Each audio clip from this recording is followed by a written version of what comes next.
The Goldwater Scholarship is one of the most prestigious national scholarships for undergraduate STEM students. It allows curious students to pursue their intellectual curiosities and feel fulfilled in the research that they love doing. And moreover, we have amazing faculty. So one of the classes that I've actually prepared is a Q class for first-year college student, and I'm introducing first-year college students to academic research.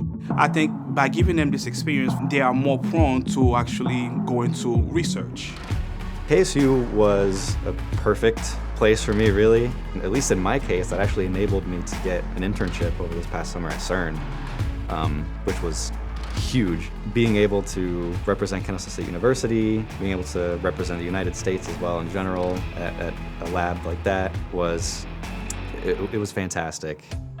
I love KSU, and the people here and the faculty across the board are amazing to work with. After almost 4 years here, it feels like home in a certain way. It's very real world, exactly what you need to go into a job. I've had professors tell me you can put what you're doing in this lab on a resume that you can do this skill. Getting into research and having these experiences really has been amazing with CSM. KSU having National Goldwater Scholarship recipients means a lot. It shows the quality of KSU at the national level.